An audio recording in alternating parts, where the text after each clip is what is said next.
کلام نہیں، کوئی دنیا میں ایسی تعلیم نہیں جس کے باعث ہم اپنے آپ کو بدل سکیں روحانی طور پر۔ ہیلیلویا۔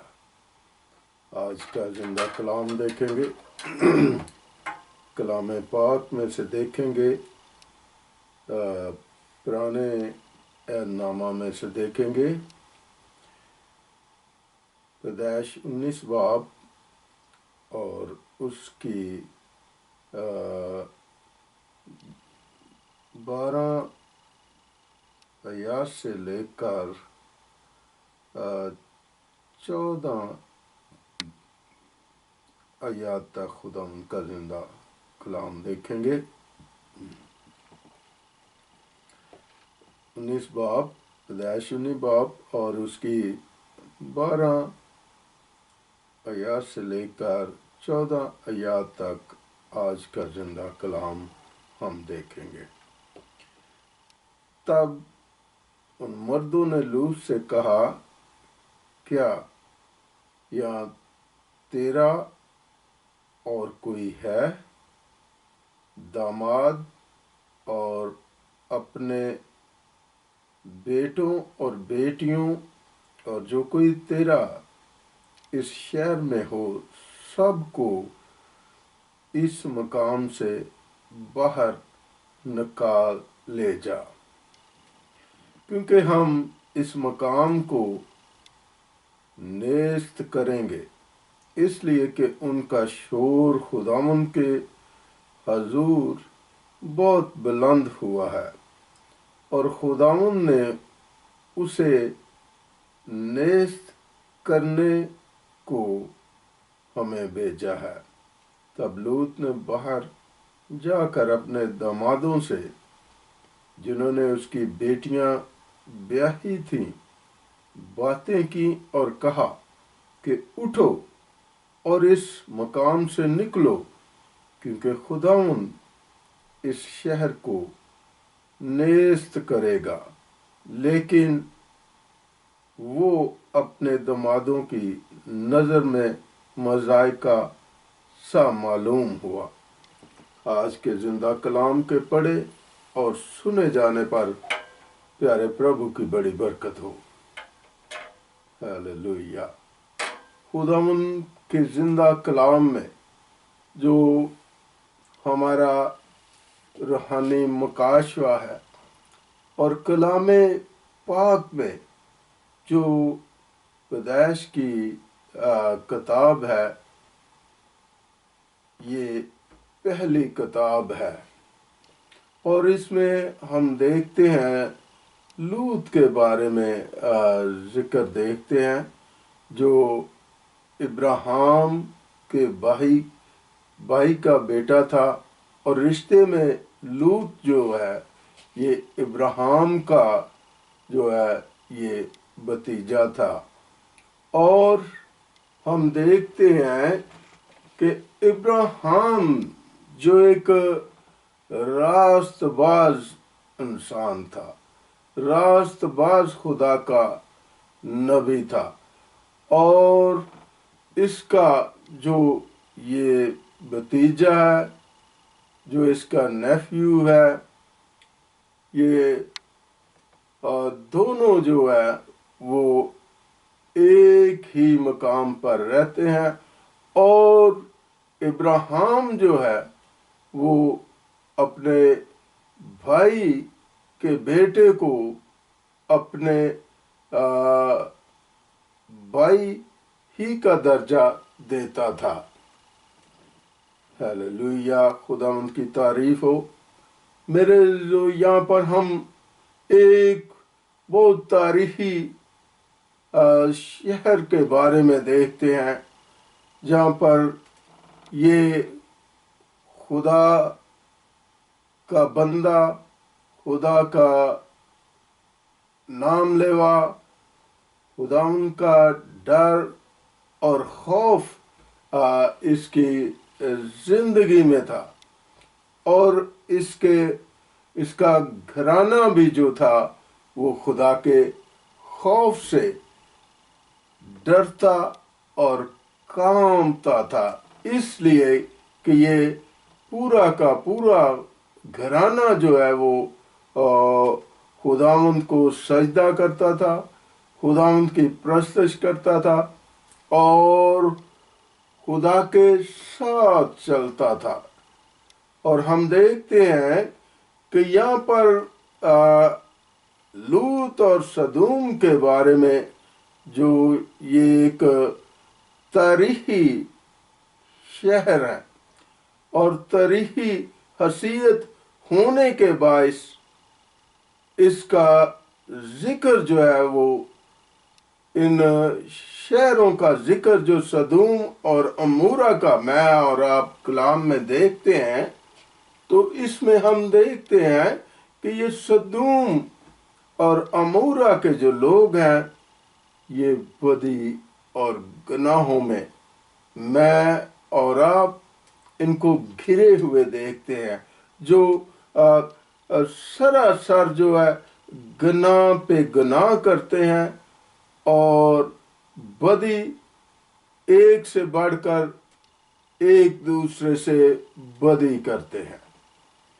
میرے عزیزو، یہاں پر ہم دیکھتے ہیں جو خدا کا نبی ہے لوط، جو اسی شہر میں رہتا ہے، اور ہم دیکھتے ہیں کہ جب ان کی بدی، ان کا تکبر، ان کا گھمنڈ، غرور اور ان کے گناہوں کا ایک بہت بڑا خدا کے سامنے جو ہے انبار لگ گیا، اور خداوند جو ہے وہ اپنے قہر میں آ گیا، خداوند اپنے غضب میں آ گیا، اور خدا نے یہ فیصلہ کر لیا کہ میں اس سدوم اور عمورہ کو کیا کر دوں گا؟ نیست و نابود کر دوں گا، اور اس کو خاک کر دوں گا، آگ سے جلا کر کیا کر دوں گا؟ خاک اور راکھ کر دوں گا۔ اور ہم دیکھتے ہیں جب خدا نے اپنے فرشتگان کو سدوم اور عمورہ میں بھیجا، تو ہم دیکھتے ہیں جب وہ لوط کو جب ان فرشتگان سے ملا، تو اس نے اپنے گھر میں انہیں انوائٹ کیا اور گھر میں لے آیا، اور لوط سے جو ہے فرشتگان نے کہا کہ جلدی کرو، اس شہر سے نکل چلو، بھاگ چلو، کیونکہ خدا اس شہر کو کیا کرنے والا ہے؟ نیست و نابود کرنے والا ہے۔ وہ اس شہر کی بربادی کا جو حکم جو ہے خدا نے صادر کر دیا ہے، سدوم اور عمورہ پر کیا ہونے والا ہے؟ آگ اور گندک کی کیا ہونے والی ہے؟ برسات ہونے والی ہے۔ میں اور آپ دیکھتے ہیں جو یہ گناہوں اور بدیوں میں گھرے ہوئے لوگ ہیں، وہ جو ہے گھراؤ کرتے ہیں، لوط کے گھر کا گھراؤ کرتے ہیں، اس گھر کو جو ہے وہ گھیر لیتے ہیں، اور وہ لوط سے کیا کہتے ہیں کہ جو آدمی جو آئے ہیں وہ کہاں ہیں؟ وہ ہمارے حوالے کرو۔ کیوں؟ ہم ان سے کیا کرنا چاہتے ہیں؟ بدی کرنا چاہتے ہیں۔ لیکن ہم دیکھتے ہیں لوط نے ان سے التجا کی، التماس کی، درخواست کی، اور درخواست ہم کیا دیکھتے ہیں اس نے کی کہ ان کو چھوڑ دو، کیونکہ میری جو ہے 2 جوان بیٹیاں ہیں، ان سے جو جی میں آئے وہ کرو۔ لیکن وہ بضد رہے کہ انہی کو ہمارے حوالے کرو، اور ہم دیکھتے ہیں کہ خدا نے وہاں پر ہم دیکھتے ہیں جو ایک بڑا منصوبہ لے کر آئے تھے، ایک بدی اور گناہوں کا کرنا چاہ رہے تھے، اور خدا کے ان بھیجے ہوئے جو فرشتگان تھے، اور جن کے حسن کا کوئی ثانی نہیں تھا، ان کو وہ ان کے ساتھ وہ بدی کرنا چاہ رہے تھے، لیکن ہم دیکھتے ہیں خدا نے ان کو جو ہے وہ اندھا کر دیا، ان کی آنکھوں خدا نے کیا کر دی؟ بند کر دیں۔ اور ہم دیکھتے ہیں کہ وہ جو خدا نے فرشتگان بھیجے تھے، جو آدمی بھیجے تھے، انہوں نے جلدی جلدی کروائی اور لوط کو لے کر جو ہے وہ وہاں سے نکل گئے۔ اور جیسے ہی ہم دیکھتے ہیں نکل گئے جاتے ہیں تو خدا جو ہے اس ایک جو ہے وہ ان کو یہ بھی الٹیمیٹم دیتا ہے کہ پیچھے مڑ کر تیرے اور تیرے خاندان میں سے کوئی پیچھے مڑ کر نہ دیکھے۔ لیکن ہم دیکھتے ہیں کہ وہاں پر ہم دیکھتے ہیں جب خدا آگ اور گندک برسا رہا تھا تو لوط کی بیوی نے پیچھے مڑ کر دیکھا، کہ وہ پیچھے کی فکر مند تھی، وہ گھروں کی فکر مند تھی، وہاں کے آرام کی فکر مند تھی کہ ہمارا حال پتہ نہیں کیسا ہوگا۔ لیکن یہاں پر ہم دیکھتے ہیں جب اس نے مڑ کر دیکھا تو وہیں وہ کیا بن گئی؟ نافرمانی کرنے کے باعث، خدا کی حکم عدولی کرنے کے باعث، حکم کو توڑنے کے باعث وہ وہیں کی وہیں کیا بن گئی؟ نمک کا ستون بن گئی۔ تو یہ میرے عزیزو تاریخی بات ہے جس کی تصدیق جو ہے بائبل مقدس کر رہی ہے، جس کی جو تحریر میں ہمیں لکھا ہوا ملتا ہے کہ جب لوط کی بیوی نے پیچھے مڑ کر دیکھا تو وہ کیا بن گئی؟ نمک کا ستون بن گئی۔ کیوں بن گئی؟ خدا کی بات کو جو اس نے اپنے دھیان میں نہ رکھا، اس پر اس نے فیتھ نہ کیا، اس پر بھروسہ نہ کیا خدا پر۔ اور یہی جو لوط کی بیوی جو ہے وہ اپنے بندے کی راست بازی کو جانتی تھی کہ لوط کو وہ اس نے روتے ہوئے بھی خدا کی حضوری میں گڑ گڑاتے ہوئے بھی دیکھا تھا، لیکن اس کے باوجود بھی اس نے خدا پر کیا نہ کیا؟ بھروسہ نہ کیا، توکل نہ کیا جو خدا نے بات اس سارے گھرانے سے کہی تھی۔ اور وہ کیا کہی تھی؟ کہ پیچھے مڑ کر ہرگز نہ دیکھنا۔ لیکن ہم دیکھتے ہیں اس کی حکم دولی کرنے کے باعث، نافرمانی کرنے کے باعث، خدا کی بات پر اس نے لوط کی بیوی نے جو ہے دھیان نہ کیا، اور وہ وہیں کی وہیں کیا ہو گئی؟ ڈھیر ہو گئی۔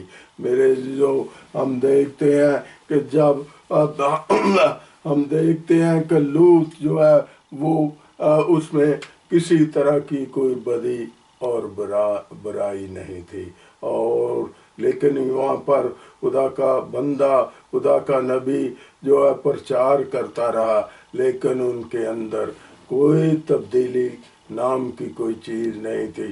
وہ بدی پر بدی کیے جا رہے تھے، گناہ پر گناہ کیے جا رہے تھے، جس کے باعث اس شہر پر، سدوم اور عمورہ پر جو ہے خدا نے گندک اور برسائی اور آگ برسائی، اور وہ جل کر سدوم اور عمورہ کیا ہو گیا؟ راکھ ہو گیا۔